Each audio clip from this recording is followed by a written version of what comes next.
Solapur news. अपघातानंतर झालेल्या मारहाणीत तरुणाचा मृत्यू, तिघांविरोधात गुन्हा दाखल. सोलापुरातील आसरा चौक परिसरात अपघातानंतर झालेल्या वादातून तरुणाला मारहाण केल्याची धक्कादायक घटना समोर आली आहे. या घटनेत गंभीर जखमी झालेल्या संकेत गायकवाड यांचा उपचारादरम्यान मृत्यू झाला आहे. या प्रकरणी विजापूर नाका पोलिसांनी तिघांविरोधात भारतीय न्याय संहिता कलम 105, 281, 125 अ, ब, 3, 5, मोटर वाहन कायदा कलम 118, 119/177 प्रमाणे गुन्हा दाखल केला आहे. याबाबत प्रवीण सिद्धराम जाधव, राहणार न्यू सेफ्री colony number 4, Dongaon road, Solapur यांनी फिर्याद दिली आहे.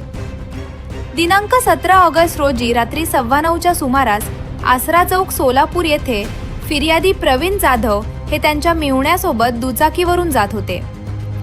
यावेळी आरोपी अजय जाधव याने भरधाव वेगाने दुचाकी चालवत फिर्यादीच्या दुचाकीला धडक दिल्याचे तक्रारीत नमूद आहे.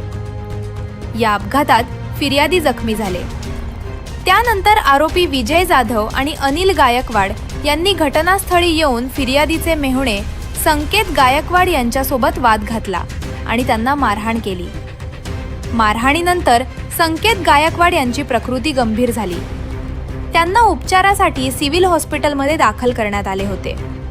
मात्र उपचार सुरू असतानाच दिनांक 19 ऑगस्ट रोजी रात्री 11:30च्या सुमारास डॉक्टरांनी त्यांना मृत घोषित केले.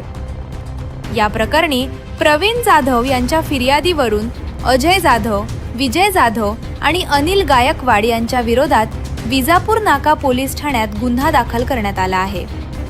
पुढील तपास पोलीस सब इन्स्पेक्टर पवार करीत आहेत.